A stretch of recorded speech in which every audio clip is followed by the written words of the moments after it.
فیضان مدینہ حالہ کے زیر اہتمام قرآن پاک حفظ اور ناظرہ کرنے والے بچوں میں تقریب تقسیم اسناد کا انعقاد کیا گیا۔ مزید جانتے ہیں اس رپورٹ میں۔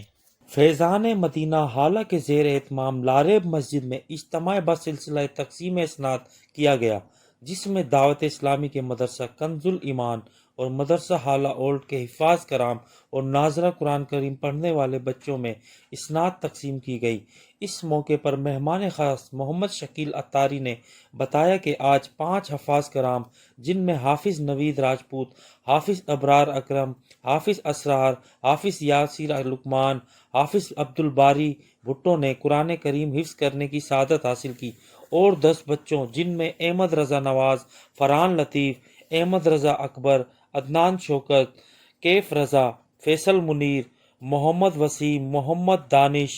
مزمل بن حکیم نے قرآن کریم ناظرہ کرنے کی سعادت حاصل کی۔ آج ان بچوں میں اسناد تقسیم کی جا رہی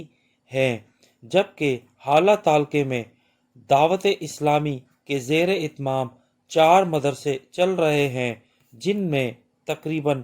200 کے قریب بچے فی سبیل اللہ قرآن کریم کی تعلیم حاصل کر رہے ہیں۔